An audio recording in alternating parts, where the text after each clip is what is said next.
બોલીએ સદગુરુ મહારાજ કી સત્ય સનાતન ધર્મ કી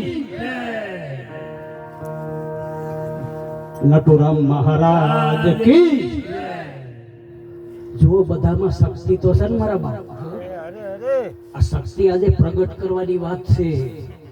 શક્તિ એટલે આત્મા, આત્મા એટલે સત, સત એટલે ધર્મ. જે કોઈ પણ નમાલો આત્મા નથી હો મારા બાપા.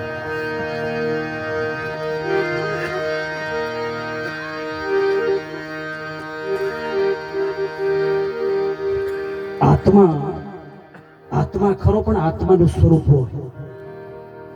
ફોજદાર ખરો પણ એનો પાવર ખબર બધા ડોક. અને ટૂંકમાં આત્માનું સ્વરૂપ શું છે? આનંદ. સતત આનંદમાં રહી શકે એ આત્મા કહેવાય. અને મહાન પુરુષો એ જ કહે છે આનંદ માર્યો મારા બાપ, આનંદ માર્યો.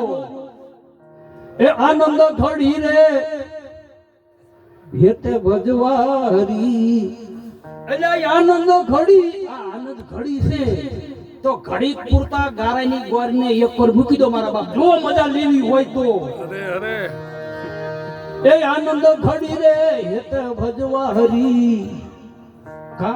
હરી ભજવા છે એટલે શું કામ હરી ભજવા? એ મને સંત સુહાગી મળ્યા. આનંદ ઘડી મને સંત સુહાગી મળ્યા છે. જોવા પડકારીને કે અમારે હવે હરી ભજન કરવું છે.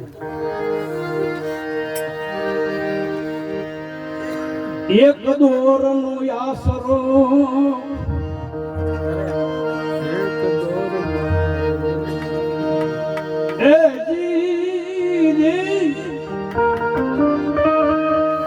એક દોર નો આસરો ને એક દોર માં જેનું ચીજ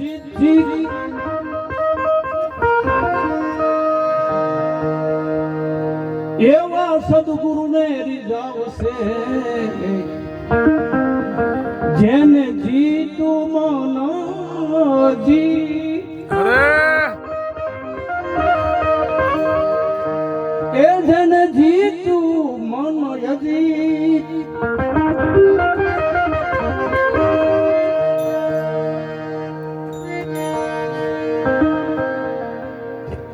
જો સદગુરુ નો પ્રતાપ આ એક દોરે આપણને બાંધ્યા. ઘરકામ ઘણું હો પણ આજે કામ સાંભળતો નથી. આજે આત્મ રામ સાંભળે છે મારા વાલા. સંભાળમાં નથી પડતો પણ સાંભળી જાય. શું કામ? એ જેના દર્શન થી રે દુઃખ જાય એ દુર્લભ આવા. એ આ બધા સંત છે ક્યું દુઃખ જાય. ખરેખર સદગુરુના જો વચન મારો ને તો ભૌતિક દુઃખ જાય અને પરમ આધ્યાત્મિક સુખ થાય.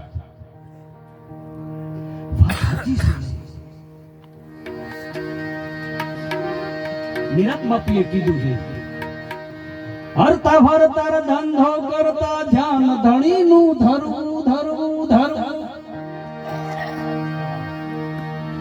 એ નિરાત કે નિષ્ઠાનું ફળ છે પણ યધર્મ થી નો ચરવું. નિરાત બાપા ગેરંટીની વાત કરે છે. નિષ્ઠા એટલે વિશ્વાસ, વિશ્વાસ થી આગળ એટલે નિષ્ઠા. અડગ મન કોઈ દી ડગે નહીં. સવાર અમે કીધું કે જેને સેવા સાચા સંગ, એટલે જેને મળ્યા હરિગુરુ દેવ અડગ મન કોઈ દી. શું કામ અડગ મન કોઈ દી ડગે નહીં? એટલે મન આપણે આપી દીધું તો મનથી ભાઈ રિયાદ નહીં. ચાથી મન ડગે મારા બાપ? મન હો પણ મનની ચોરી ન કરીએ મારા બાપ. સદગુરુને મન આપી દીધું છે. પેલા તો ગારાની ગોર આપી દીધી છે. જે હમણાં દહમી ખડકીની વાત કરી ને, ખડકી એટલે ઉપર ખડકી કડબ ખડકે ને, કડબ ખડકે, સાણા ખડકે, લુગડા ખડકે, ખડકું બધું 10મી ખડકી. પણ આ તો ખડકી ઉપર બોલો તો ખટલા ખડકી ઉપર. હવે આટલો બધો બોજ આપણેથી પડે? એક સદગુરુ પરમાત્મા આપે ને તો પલમાં પીર જાડેજો થઈ ગયો. પલમાં એટલે પલનું અવળું કરો તો શું થાય? પલનું અવળું કરો તો મારા બાપ શું થાય? કરો પલનું અવળું કરો ને તો લપ, આ બધી જો લપ મટે ને તો આ તમે પીર જ છો મારા બાપ. સદગુરુને ચરણે જાય વાર નથી, પીર થઈ જાય છે. હવે આપણે બધાએ જોજો ગાવાનું છે, આપણે બધા યક્ષી કેવી ખરા, પણ જોજો રાગમાં, સૂરમાં અને તાલમાં બધાનો રાગ નીકળે ને એટલે આત્મા એક છે, ઇતિ સીધીમાં સાબિતી છે. હવે થોડીક આળસ ઉડાડવાની વાત છે, થોડીક નિંદ્રાને ઉડાડવાની વાત છે, પણ બધા ગાય જમ જાનમાં જ્યાં હોય જાનડિયું ગાય ને એ મારા બાપ ગાવાના. અને જાનમાં જ્યાં હોય ને આપણે પુરુષને શું કે જાનૈયા કહેવાય, જાનૈયાનું વટ જોડો. આ તો આપણે સદગુરુના દેશમાં જાનૈયા સવારામ એમ કહે છે, એ જાનમાં આવવું હોય ને તો જેવા તેવાનું કામ નથી હો સદગુરુના દરબારમાં. એ જાન ગુમાવે ને ઈ હાલો ઈ જાનમાં તો મળા જાનમાં જાય. આમાં ગુરુ ગમશે. જાન ગુમાવે ઈ કે હાલો જાનમાં. પણ સદગુરુના દરબારમાં આ બધી વાતો થઈ ગઈ છે. અને આ મળાને મારી નાખ્યા ને પછી જીવતા કર્યા. ગુરુએ શું કર્યું? અંતર મંતર ને જાદુ મંતર જીવતા કર્યા, બધા અમરવત થઈ ગયા. કોઈ દી મરવાની બીક નહીં. આ તો ઠીક ઠીક ને ઠીક, અને જેને મળે ઈને આ ઠીક કરે, બીક કઢાવે. આ તો સદગુરુનો પાવર છે. અને એક અનાદિના જે સંતો થઈ ગયા છે એને ગુરુ મહિમા ભારોભાર ગાયો છે. ગાવો નહોતો પણ ગવાઈ ગયો છે. શું કામ? હમણાં મહારાજે વાત કરી ને, એલા નિર્ધન માણાને ધન મળે ને અસાનું રે, એમ આ સદગુરુ મળ્યા છે ને. ગુરુ મહિમા ગાયો નથી પણ ગવાઈ ગયો છે, ભારોભાર ગાયો છે. વળી ટાઈમ મળ્યો એટલે એમને લખતા ગયા છે, તોય નો મજા આવી. ખરેખર આત્મા જો સર્વ વ્યાપક કરવો અને બધાને આમ ખુમારીથી આનંદથી ભરી દેવો હોય ને તો એમને સંતવાણી બનાવી. અને સંતવાણી ઉપર રાગ આપ્યા. રાગ જુઓ, આ ભજન ગાતા એને ખબર પડે રાગ, અને રાગ અને બરાગમાં આપણને ખબર પડે, ઘડીકમાં ટીકટી થઈ જાય ને. જવું સંતવાણી ઉપર રાગ આપે, પણ માણાને રીઝાવવા માટે રાગથી ગાવું પડે, તાલથી ગાવું પડે, સંગીતથી ગાવું પડે. અને સદગુરુમાં પરમાત્માને રીઝાવવા હોય તો શેનેથી ગાવું પડે?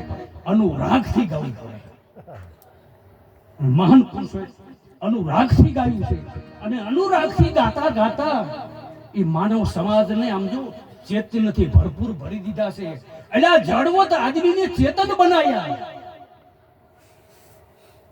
એટલે મારા બાપ બધા બોલજો ગુરુ મહિમા.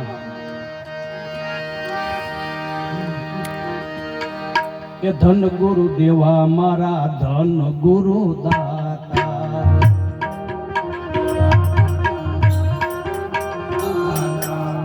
એ પરમાત્માએ બે હાથ આપ્યા.